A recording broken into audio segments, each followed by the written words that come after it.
Nous sommes dans la joie de la présence de Dieu. Et aujourd'hui, nous voulons parler de quelque chose de très important. Amen. Nous avons vu ensemble la semaine dernière les fruits de l'esprit. Comment ils grandissent dans nos vies et comment ils se manifestent dans nos vies. Et aujourd'hui, nous voulons parler un petit peu d'histoire. Amen. Nous voulons que l'Église de Jésus-Christ est au courant de l'histoire et qu'elle connaisse l'histoire de la terre. Amen. Les différentes manières dans lesquelles Dieu est intervenu, les différentes actions qui se sont produites sur la terre, dans lesquelles des changements ont commencé à s'opérer à travers l'humanité. Amen. Nous ne voulons pas écouter ce qu'aujourd'hui les historiens nous racontent, que l'homme descend du singe, mais nous voulons connaître réellement la réalité de la création de la terre et les différents changements qui sont intervenus à travers l'humanité. Amen. Nous allons lire ensemble dans le premier livre de la Genèse.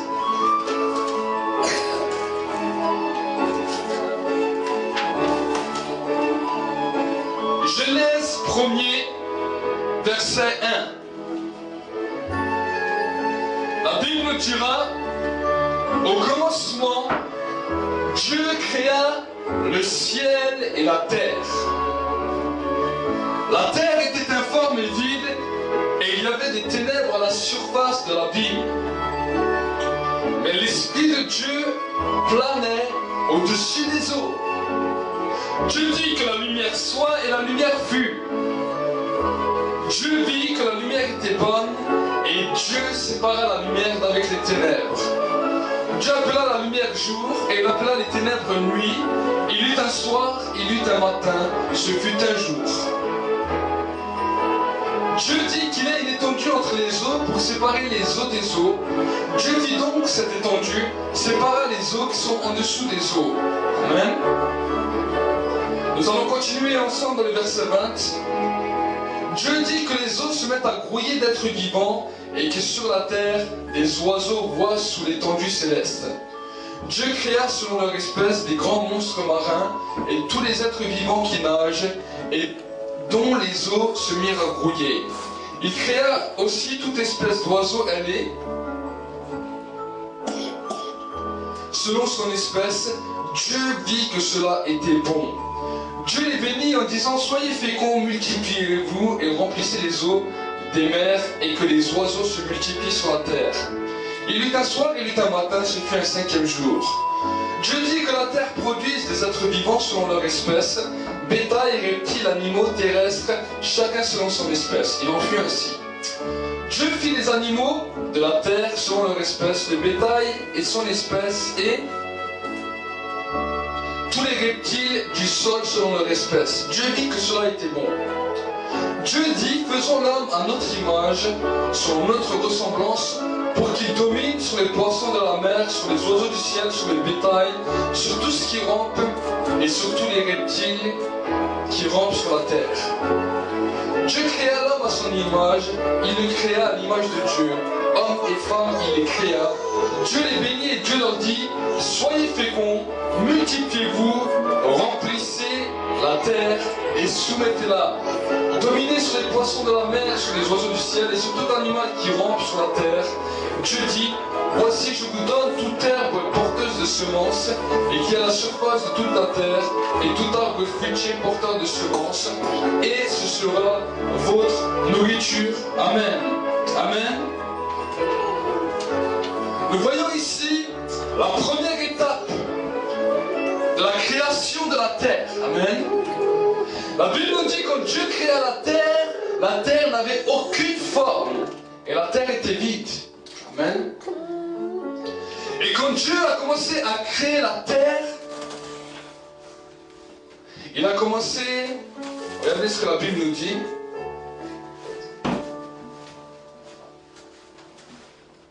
Dieu a commencé à créer le ciel et la terre.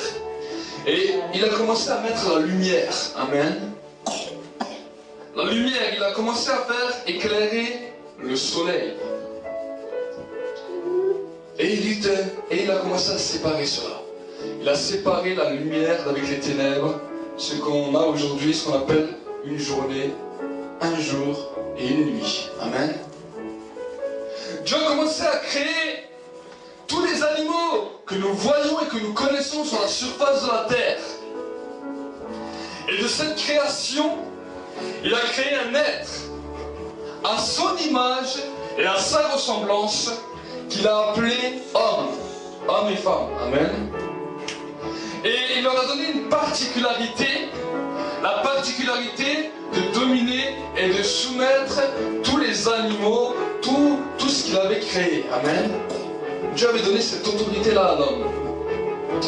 Et Dieu avait créé aussi l'homme pour une circonstance particulière. Amen. Quand nous connaissons l'histoire de la Bible, nous savons que Dieu, dans sa grâce, alors qu'il était dans le ciel, alors que ni la terre, ni l'homme n'avaient été créés, la Bible nous dit que Dieu avait dans le ciel un ange, qui était un des plus beaux anges, un des plus beaux archanges, qui était le chef de la chorale. Et ce beau ange s'appelait Lucifer. Et la Bible nous dit que cet ange, Lucifer, un jour a commencé à avoir de l'orgueil dans son cœur. Et il voulait se prendre supérieur à Dieu. Il voulait que l'adoration qui était donnée à Dieu lui soit rendue à lui. Et la Bible nous dit qu'un tiers des anges a commencé à l'adorer. Et la Bible nous dit que Dieu l'a éjecté du ciel. L'a éjecté du ciel et l'a lancé sur la terre. Amen. Il n'a plus trouvé sa place ainsi que tous ses autres anges. Et ce même ange qui s'appelait Lucifer, aujourd'hui on le connaît plus sous le nom de Satan, le diable. Amen. Et Dieu de sa grâce a créé l'homme à son image et à sa ressemblance. Et il a donné une particularité à l'homme. Cette particularité de pouvoir adorer, louer et bénir Dieu. Amen. Et c'est à cause de cette action que Dieu a créée dans l'homme que l'être humain aime chanter naturellement. Que l'être humain aime psalmodier, l'être humain est poétique, parce que Dieu a mis dans son cœur une adoration. Et cette adoration, elle est pour Dieu. Amen. Et donc nous sommes là dans la première étape de la création. Donc la première étape de la création, et Dieu commence à établir l'homme, à établir les animaux, et Dieu dit une recommandation à l'homme. Il dit, tu vois, dans ce jardin d'Éden dans lequel je te place, tu pourras manger de tous les arbres que tu vois. Le seul arbre que je te déconseille de manger, c'est l'arbre de la connaissance du bien et du mal. Dieu avait tout donné à l'homme. Il n'y avait pas de mauvaises herbes comme nous voyons aujourd'hui. L'homme vivait heureux, il n'avait pas besoin de travailler. L'homme était heureux dans le paradis, dans le jardin d'Éden. Dieu ne lui a pas interdit, il lui a donné la recommandation. Amen. Aujourd'hui, ce que nous voulons aussi voir, c'est cela. C'est les recommandations de Dieu pour que tu puisses vivre et aller plus loin dans ta vie. Amen. Malheureusement, l'homme n'a pas écouté. L'homme a voulu savoir qu'est-ce que c'était cette connaissance qu'il ne connaissait pas. Parce que l'homme avait une grande connaissance.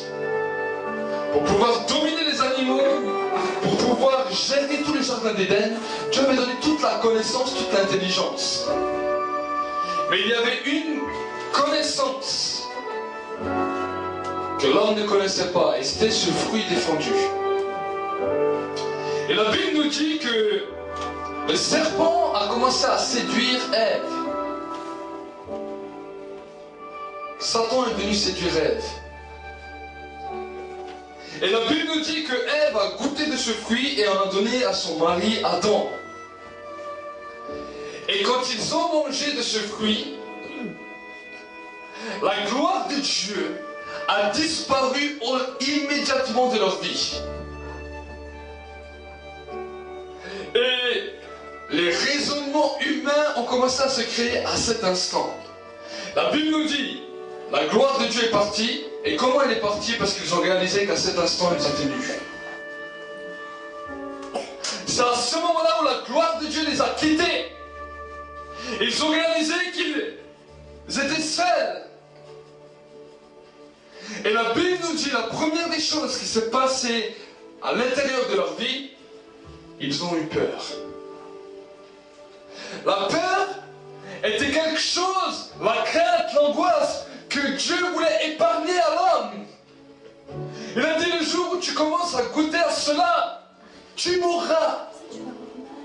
La crainte, la peur, l'angoisse, ce sont des choses qui amènent l'être humain dans une déstabilisation totale et qui amènent l'être humain à la mort. Dieu n'avait pas créé l'homme pour que l'homme puisse supporter cela. Mais dans la désobéissance à Dieu, l'homme est entré dans une dimension dans laquelle les propres raisonnements humains ont commencé à venir et à lui faire peur. Amen. Première tragédie dans l'humanité, la désobéissance de l'homme à Dieu. L'homme a été chassé et par sa désobéissance, la Bible nous dit que les mauvaises herbes vont commencer à pousser. Et que l'homme devait travailler à la sueur de son front. Première tragédie dans l'humanité. Nous allons voir ensemble le deuxième point culminant dans l'humanité. Cet homme, Adam, connut son épouse Ève. Il eut des fils, Caïn et Abel. À force d'être habitué à nourrir des raisonnements humains, ces deux jeunes qui grandissent ensemble, la jalousie commence à naître dans leur vie. Et cette même jalousie a amené un deuxième désastre dans l'humanité, le premier meurtre. Caïn a tué son frère Abel parce qu'il en était jaloux. Deuxième tragédie dans l'humanité qui était une conséquence du péché. Et premier homme qui mourut dans l'humanité. Jusqu'alors, on n'avait jamais entendu parler de mort. Premier sang innocent qui est versé dans l'humanité.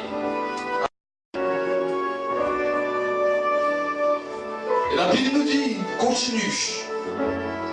Les hommes ont commencé à se multiplier sur la surface de la terre.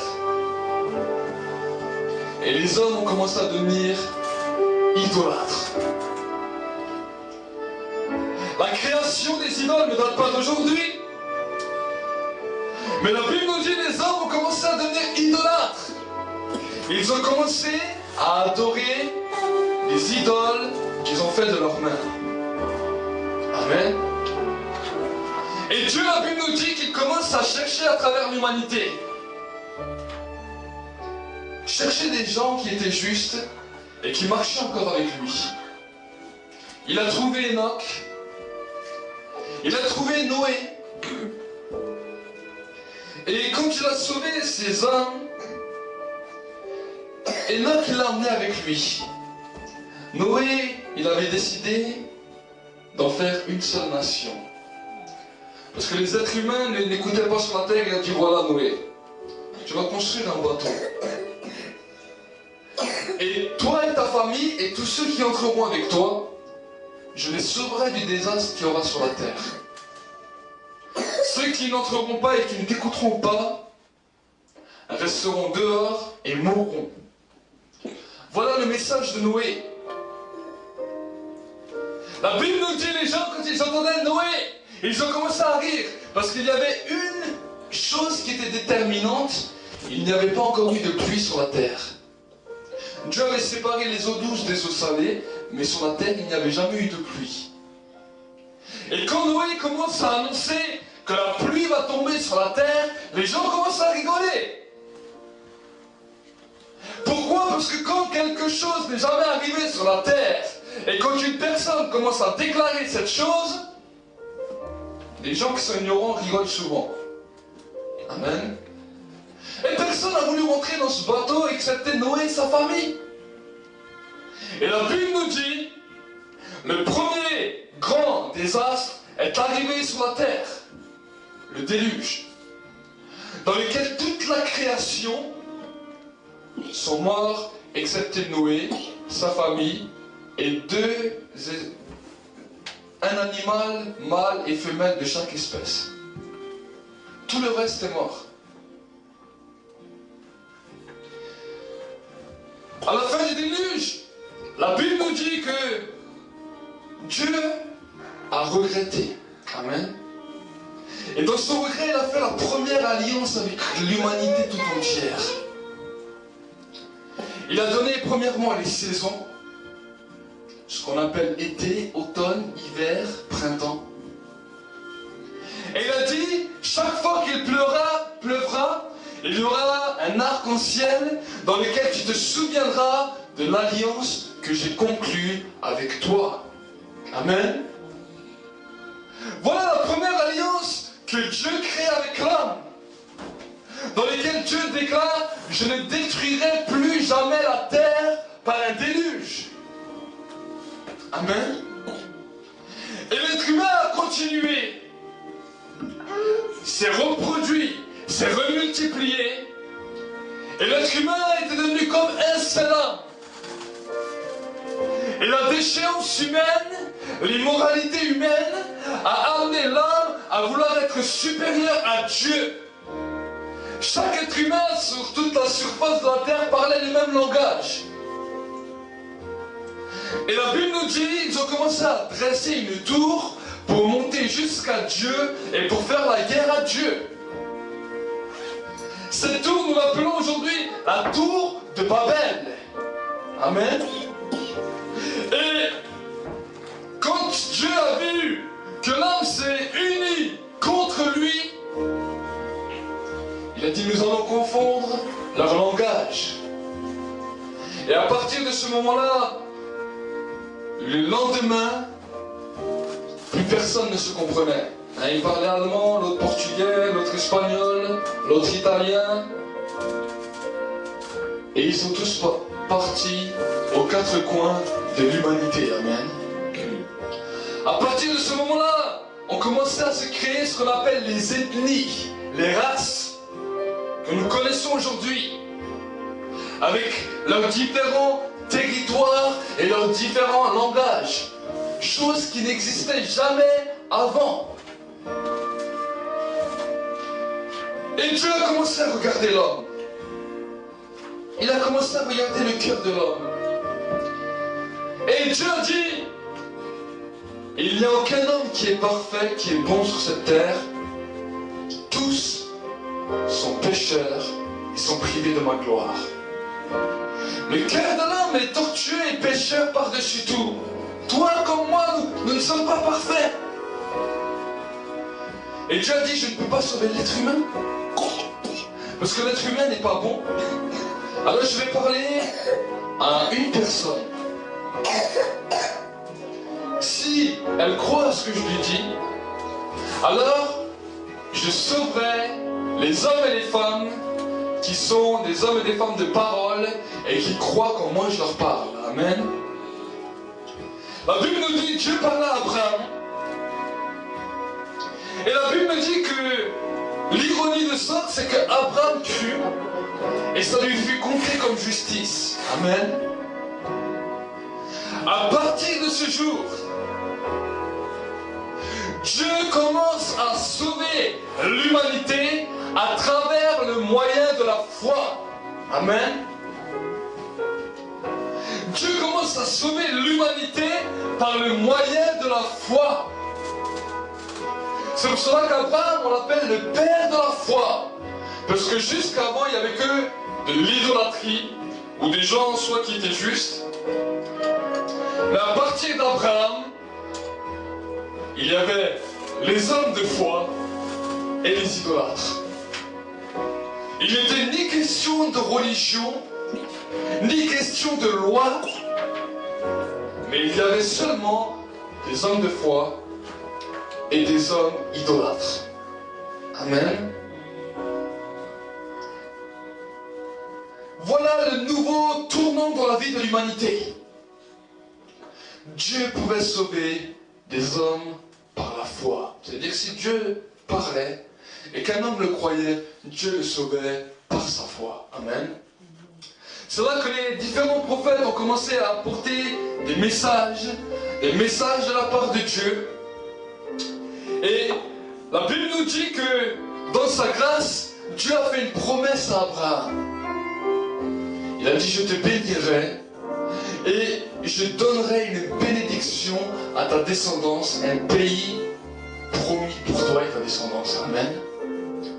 À partir de ce jour où Dieu a parlé, dans la maison d'Abraham, en plus de la foi, quelque chose de nouveau s'était créé. Les enfants d'Abraham, les fils d'Abraham, les petits-fils d'Abraham, les petits-petits-petits-fils d'Abraham, tous aspiraient à deux choses, la foi et la bénédiction de Dieu. Amen. C'était quelque chose qui commençait à être né à travers l'humanité. Dieu te sauve et te justifie parce que tu crois en lui. Et deuxièmement, Dieu te bénit et te donne une bénédiction. Amen. Voilà les nouvelles raisonnements qui ont commencé à se produire à travers l'humanité. Un nouveau tournant dans la vie. Quand Moïse arrive sur terre, quand Moïse arrive avec les enfants d'Israël, sort d'Égypte et arrive dans le désert, dans le mont Sinaï, la Bible nous dit que Dieu donna à Moïse les lois. Amen. Ce qu'on peut appeler aujourd'hui les 10 commandements. Quand Dieu a donné les lois à Moïse, il y a eu un nouveau groupe qui s'est produit. Il y avait toujours les idolâtres, toujours les hommes de foi, qui pratiquaient les lois mais qui marchaient dans la foi avec Dieu. Et il y avait les religieux, ce qu'on appelle les hommes seulement de loi. Amen. Et à partir de cet instant, c'est à cause de la loi qui est descendue du ciel que maintenant les religions commencent à naître. Les religions avaient compris qu'il fallait avoir une loi pour être dit. Donc, à travers l'humanité, les êtres humains ont commencé à créer diverses lois, avec des choses bonnes, des choses mauvaises, des choses à faire, des choses à ne pas faire. Amen. Et jusqu'à aujourd'hui, toutes les religions que nous pouvons voir sur la surface de l'humanité fonctionnent avec ces mêmes lois. En fonction des années dans lesquelles ils ont commencé, ils ont gardé toujours un petit peu leur même loi. Amen. Et dans sa grâce, Dieu préparait un nouveau plan, une nouvelle stratégie pour sauver l'humanité. Dieu n'a pas pu sauver l'humanité à travers la loi, mais Dieu a décidé de sauver l'humanité par la grâce. Amen. Et la Bible nous dit que Dieu a envoyé son Fils Jésus-Christ dans le monde pour que quiconque croit en lui ne périsse point, mais qu'il ait la vie éternelle. Amen. Voilà une nouvelle dimension, un nouveau tournant à travers l'humanité qui s'est fait il y a 2000 ans. Voilà une folie pour l'humanité. Parce que la Bible nous dit que la prédication de la croix est une folie pour ceux qui ne croient pas. Mais pour nous, c'est une puissance. Amen. Pourquoi c'est une folie? Parce que les hommes ne comprennent pas comme ils n'ont pas compris du temps de Noé, comme ils n'ont pas compris du temps d'Abraham. Dieu avait parlé à Noé doit nous apprendre. L'histoire doit nous apprendre que quand Dieu avait parlé à Noé qu'un jour il y aurait un déluge sur la terre, et que toute personne qui n'entrerait pas dans l'arche, leur vie serait finie. Nous avons pu voir à travers l'humanité que cette histoire s'est vérifiée et s'est trouvée réelle. Le déluge a eu lieu. Aujourd'hui, nous connaissons les 4 saisons à cause de cet événement. Et ces mêmes gens qui ont rigolé ne sont plus aujourd'hui. Ils devaient pleurer quand ils ont dû voir ce déluge. Quand ils ont dû voir les eaux qui commençaient à monter. Et eux, ils étaient en dehors du bateau. Ils devaient hurler. Mais pourquoi n'avons-nous pas écouté Noé? Pourquoi n'avons-nous pas écouté cet homme qui nous disait quelque chose qui était réel? Un seul mot pour leur vie. Trop tard. Trop tard. La Bible nous dit que quiconque ne croit pas en Jésus-Christ ne sera pas sauvé, mais sera condamné. Amen. La même chose que du temps de Noé.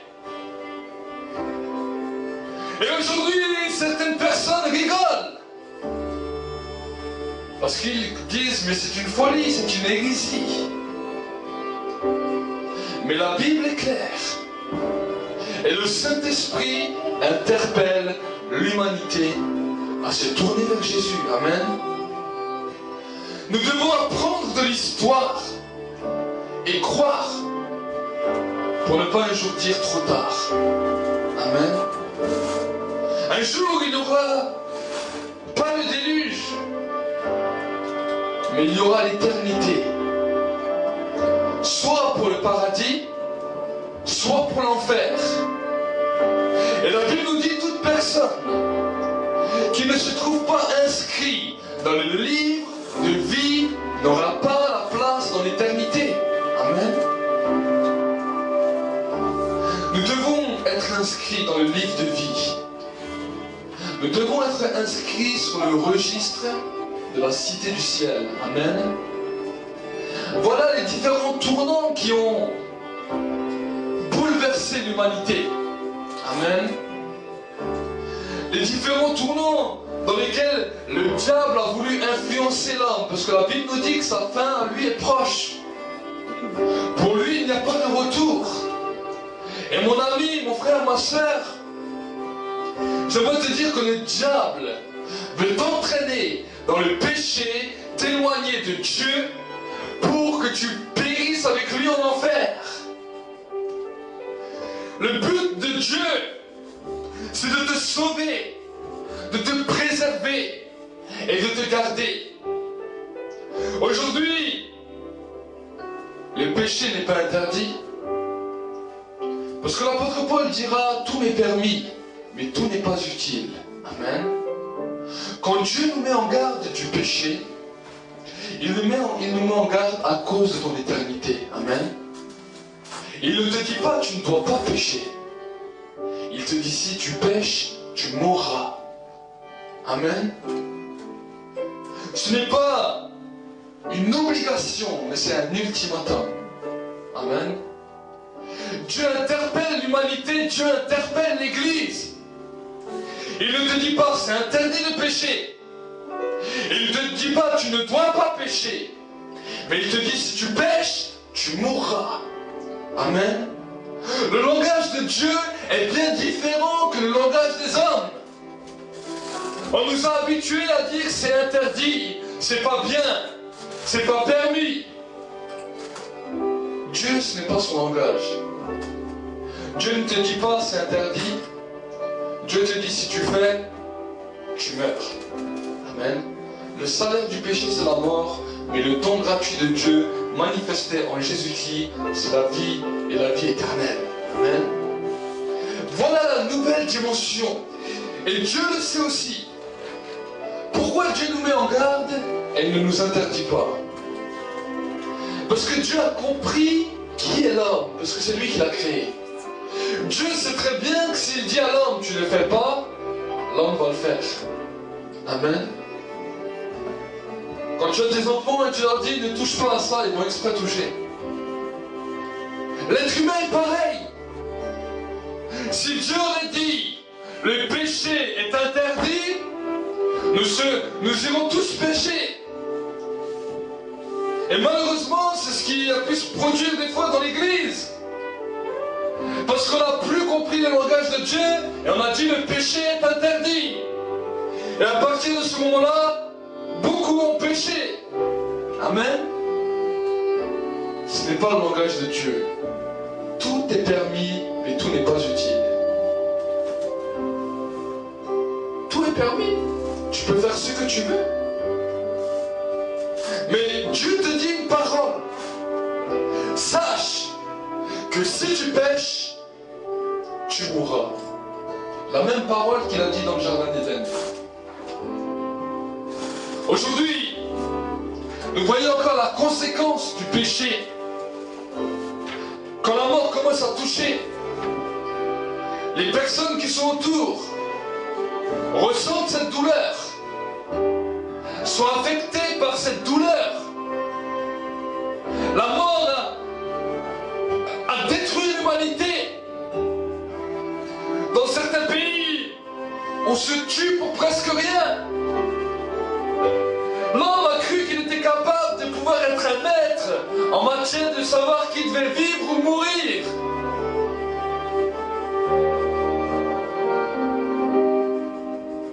Cette même désobéissance a amené les diverses maladies que nous voyons aujourd'hui à travers l'humanité.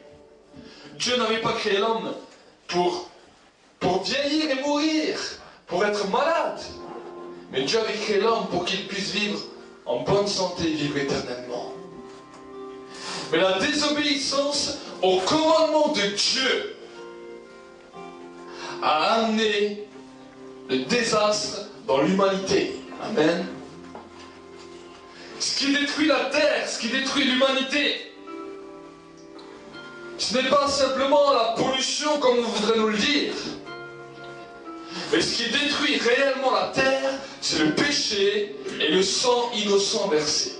Amen. Nous voulons voir une église nouvelle.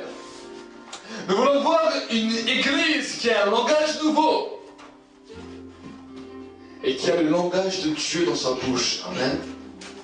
Et le langage de Dieu, c'est si tu pêches, tu meurs. Amen. C'est ce que l'apôtre Paul disait. Le salaire du péché, c'est la mort. Nous ne disons pas que le péché est interdit. Mais le péché te détruit. Aujourd'hui, dans ce monde dans lequel on nous parle beaucoup de libertinage, où plein de choses commencent à être permises et ouvertes, sans tabou, amène des maladies dans lesquelles l'être humain est incapable de faire quoi que ce soit. On nous parle de sida, de cancer, de maladies terribles qui détruisent l'humanité, de maladies que même les docteurs, les chercheurs ne savent pas quoi faire. Mes amis, le résultat du péché. Amen. Voilà à travers l'histoire. Voilà ce que nous a appris l'histoire. Depuis la création de la terre jusqu'à aujourd'hui. Voilà ce que nous pouvons constater par nous-mêmes. Amen. La chose aujourd'hui, pour pouvoir changer l'humanité, pour pouvoir changer ce monde dans lequel nous vivons, pour transformer notre pays en France, pour transformer la nation de l'Europe, pour changer les différentes nations dans ce monde, c'est de commencer à se soumettre à Dieu. Amen. Même si le péché est à nos portes, La Bible nous dit, soumettez-vous à Dieu premièrement, résistez au diable et il fuira loin de vous. Amen. Le péché a l'air tellement attractif. La Bible aussi nous dit, l'esprit est bien disposé mais la chair est faible. On a l'impression qu'on est comme entraîné vers une spirale qui va nous amener à pécher. Parce qu'on est faible, on est attiré. J'aimerais te dire une chose, mon ami. Ta chair est faible, mais Dieu te donne l'autorité à pouvoir résister. Amen. À résister à la chair et résister aussi au diable. Amen. Et c'est en Jésus, dans cette communion intime avec l'Esprit Saint, que nous trouvons la force. Amen.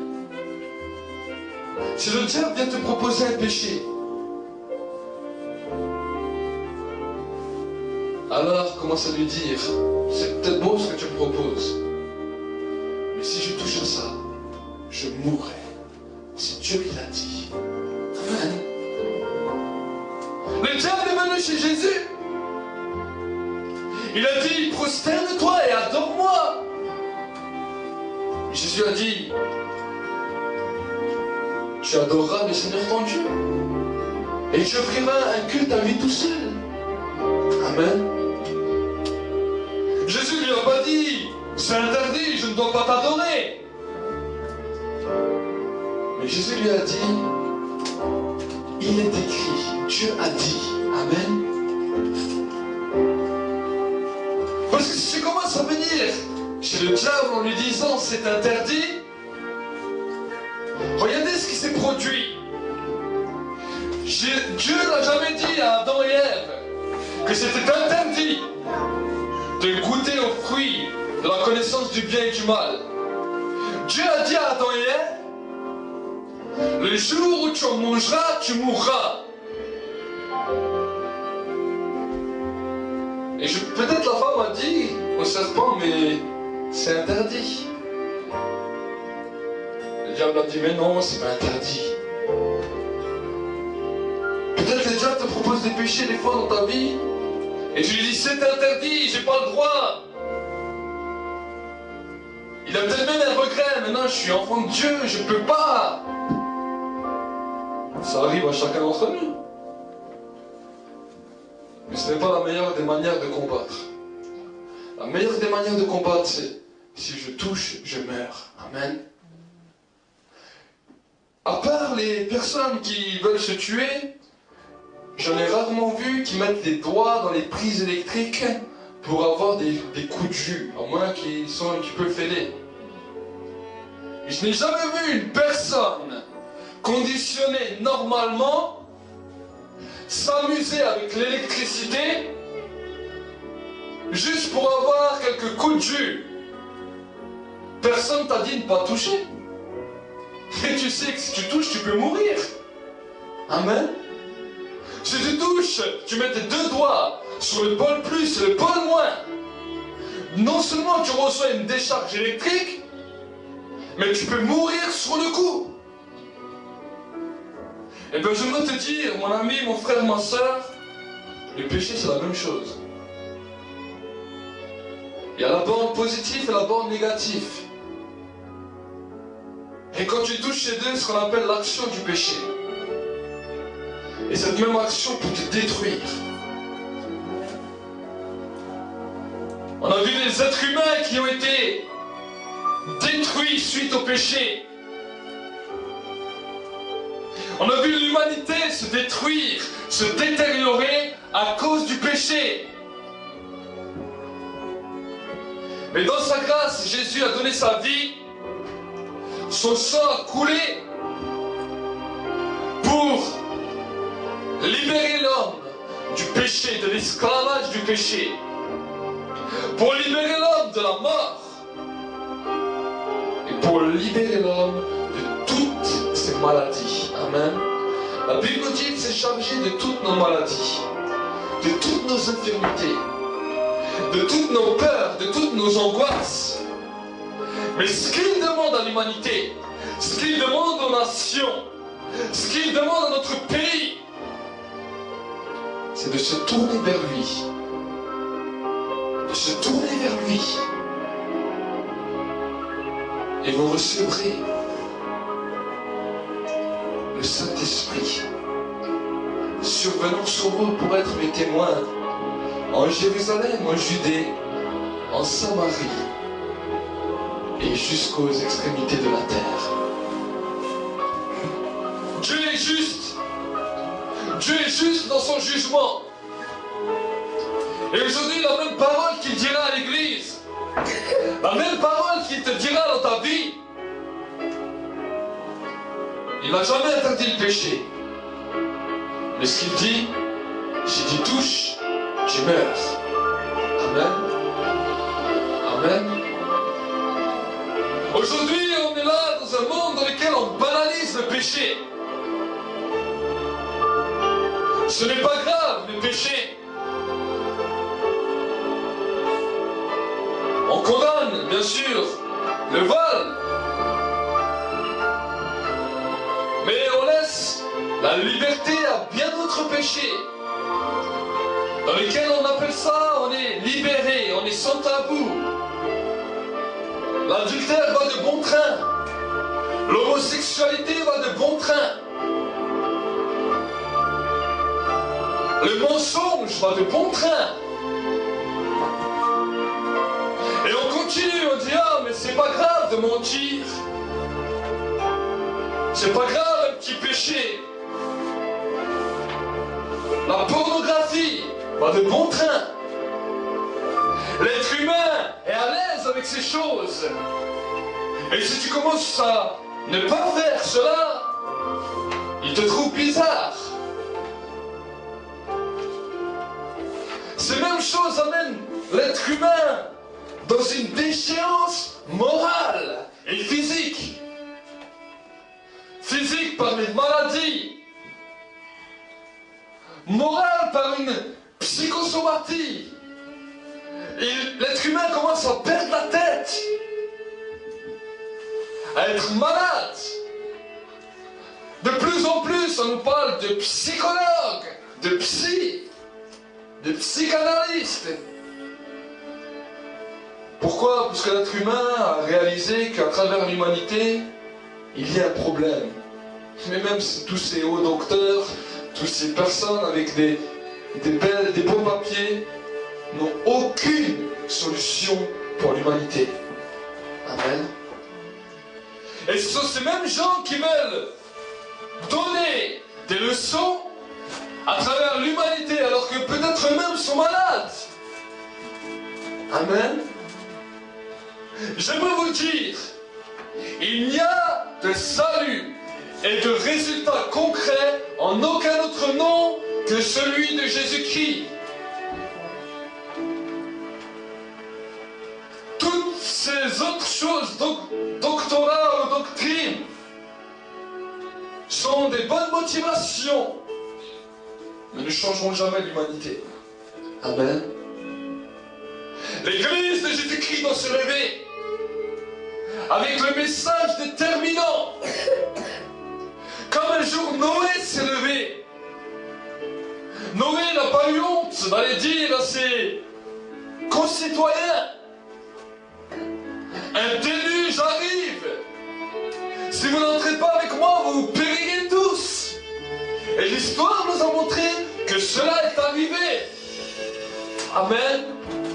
De la même manière, l'Église doit alerter l'humanité. Amen.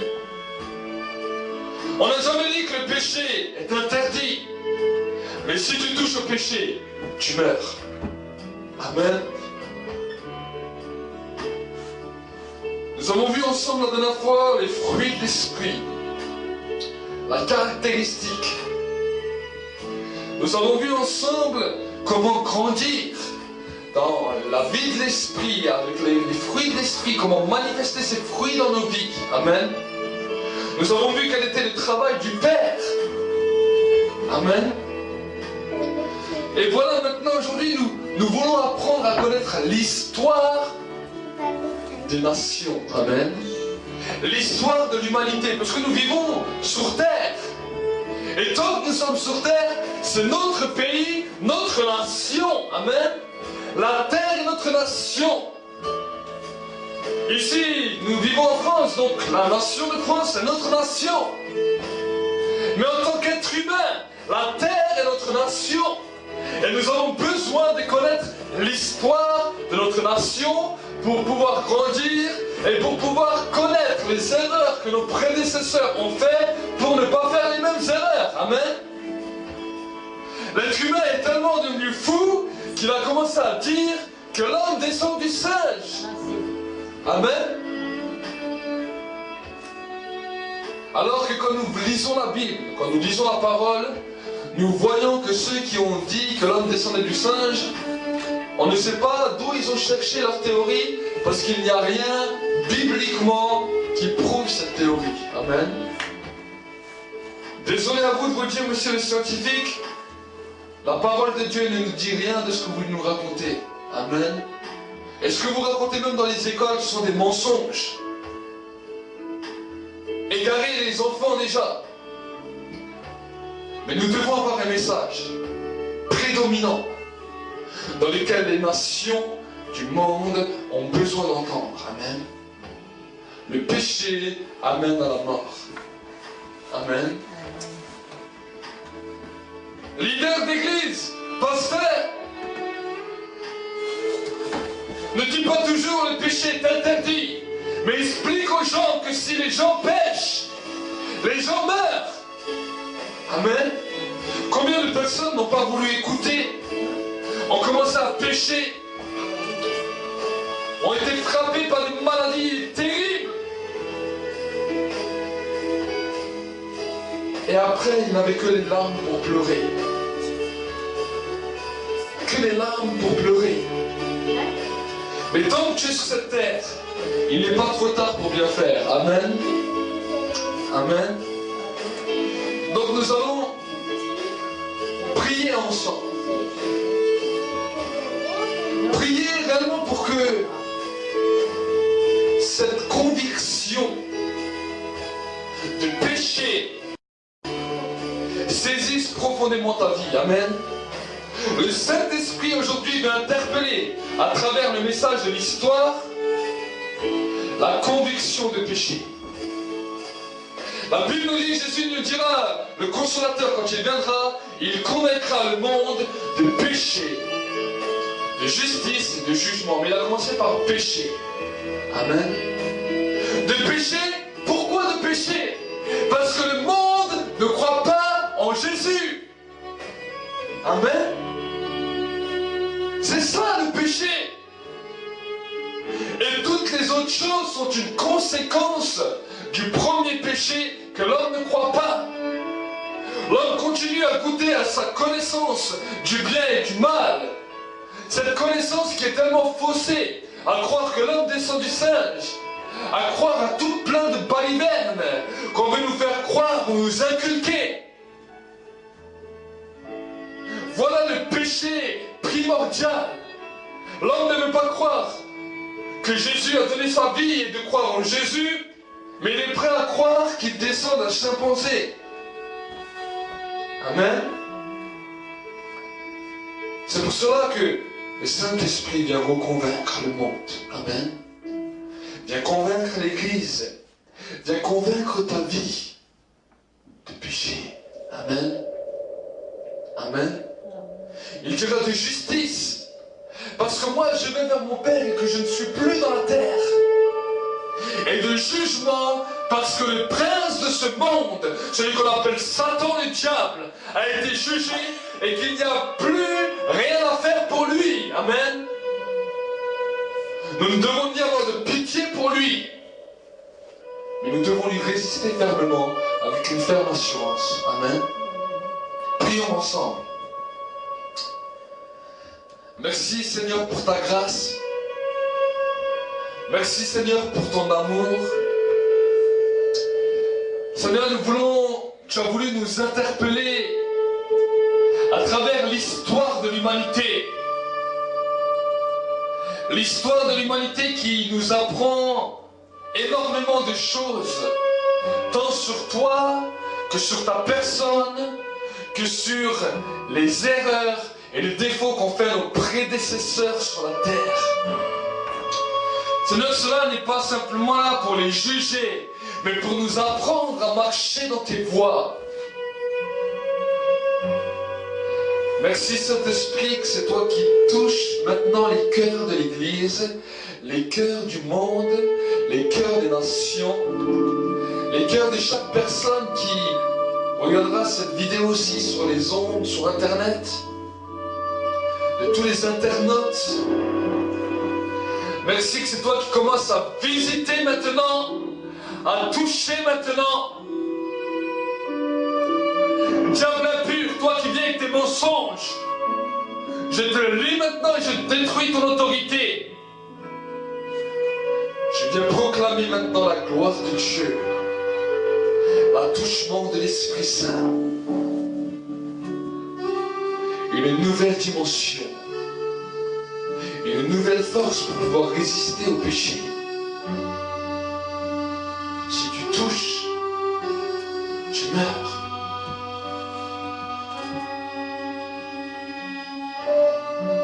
Merci Seigneur que c'est toi qui interpelles les cœurs, qui amène les hommes et les femmes à la repentance. Tu as dit, le message de la repentance et en vue du pardon des péchés serait prêché à toutes les nations de la terre. Pardonne Seigneur ceux qui ne croient pas en toi et attire-les en cet instant.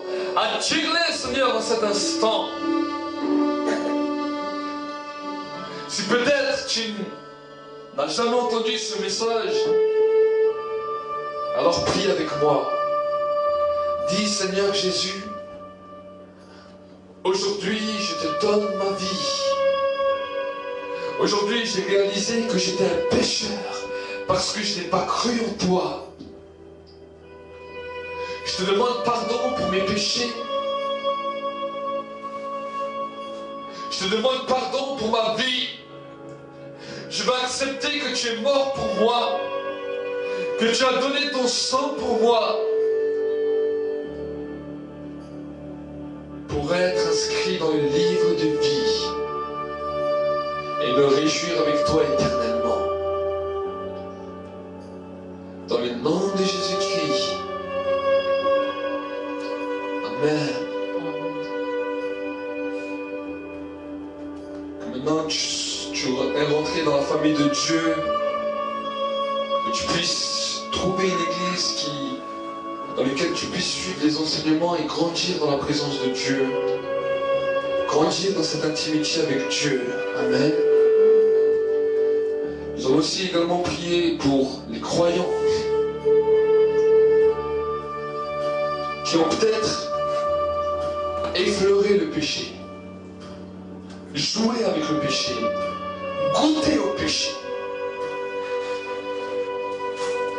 Et que seulement parce que tu voyais un interdit, le péché a commencé à détruire ta vie spirituelle. Le péché a commencé à te détruire, à te détériorer, à détériorer ta santé physique. Alors prie avec moi ce matin et reviens à Dieu comme le fils prodigue est revenu vers son Père. Dis avec moi, Seigneur Jésus, aujourd'hui je reconnais que j'ai péché, soit en action, soit parce que mes yeux ont pu voir et que je me suis laissé réjouir et attiser par les choses que soit la télévision, soit l'ordinateur, soit la pornographie, soit l'adultère, le mensonge, la peur, la crainte, ou je ne sais quel péché encore. Je te demande pardon, Seigneur. Et aujourd'hui, j'ai réalisé que le péché amenait dans ma vie la mort. Seigneur, je me repens et je viens à toi aujourd'hui. que c'est toi qui m'acceptes en tant que ton enfant et qui me donne la force pour aller plus loin et ne plus pécher. Pour la gloire de ton nom, dans le nom de Jésus-Christ. Amen. Je vais prier encore une fois. Merci Seigneur pour ta grâce, ta présence et ta fidélité Seigneur. Merci parce que tu es glorieux et digne de gloire. Seigneur, tu as vu la vie de mes bien-aimés. Tu as vu Seigneur leur engagement et leur décision. Maintenant Seigneur, je veux réprimer toute puissance des ténèbres, toute puissance de la mort, toute puissance de la maladie, de la dépression, tout péché immoral. Maintenant, je vous le lis maintenant dans le nom de Jésus-Christ. Je réprime maintenant tout esprit d'adultère, de fornication, tout esprit de l'homosexualité, maintenant tout esprit de la pornographie maintenant, tout esprit de mensonge, je vous le lis maintenant et je vous chasse dans le nom de Jésus-Christ. Seigneur, ce matin nous voulons briser maintenant les chaînes du péché et déclarer, Seigneur, qu'il y a de l'espérance en toi, qu'il y a une espérance dans ta présence, une espérance dans ta grâce. Bénis les internautes. Merci Saint-Esprit que c'est toi qui les touche en cet instant, que l'onction les visite. Recevez maintenant la gloire de Dieu pour la gloire de son nom. Au nom de Jésus-Christ, nous avons ainsi dit et prié. Amen. Que Dieu vous bénisse.